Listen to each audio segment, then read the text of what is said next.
Dobro večer pre svega svima. Čestitao ovoj ekipi Spartaka na dobro pruženoj utakmici. Ovo je jako bitna pobjeda za nas, da probamo da ostanemo u ligi. To je to, okrećemo se daljim utakmicama. Dočekujemo sad Borac iz Čačka, pa ćemo vidjeti dalje.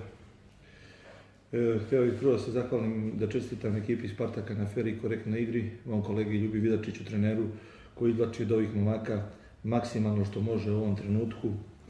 Evidentno, što se tiče utakmice, da smo mi ovu utakmicu dobili u četvrtoj četvrtini, gde je završena dosta povoljnije za nas, 14:29.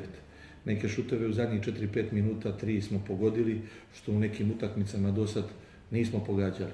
I dolaskom novog igrača koji je stigao prošle nedelje, Vukovića, dobili smo tu sigurnost na šutu, i Lazara Markovića, koji su te šuteve do sad nije davo, sad je počeo da daje i to je odnelo prevagu u zadnjim minutima ove utakmice.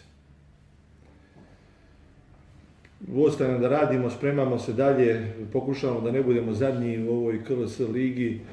Imamo konkurenta u Raniškom iz Kragujevca. Ostalo ljudima iz Subotice, Spartaka, želim sve najbolje u daljoj tekućoj sezoni, puno uspjeha i rada. Ne znam šta bi rekao. Izuzetno težak poraz za nas. Ako ćemo realno očekivali smo pobedu u ovoj utakmici. Mislim da smo imali napadački sjajno veče i oni čak možda i bolje nego mi. U odbrani nismo ispoštovali principe kako da branimo pik. Oni su imali sjajno šutersko veče. Mislim da su gađali jako velikom procentu. Tako da ništa, čestitam ekipi na pobedi, na nama da se vratimo da radimo i da ispravljamo probleme koje imamo u taktici, da kažem.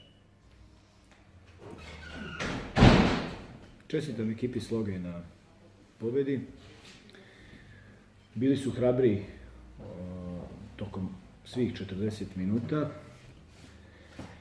A što se nas tiče, mislim da smo u početku bili premekani u odbrani i da ta mekoća naša je pre svega bila na posljedica slabe agresije od strane bekovske linije.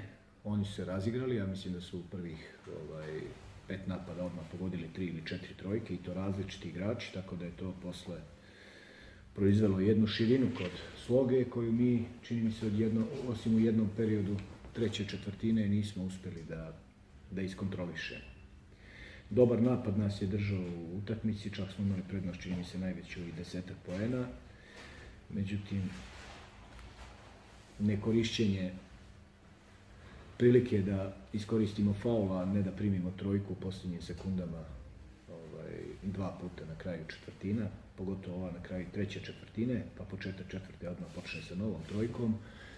Nam je malo, čini mi se, i samopouzdanje skresao i posle smo praktično zavisili od toga koliko će ekipa Sloge da pogodi ili neće. Na našu žalost oni su dosta toga pogodili i utakmica je završila njihova pobjeda.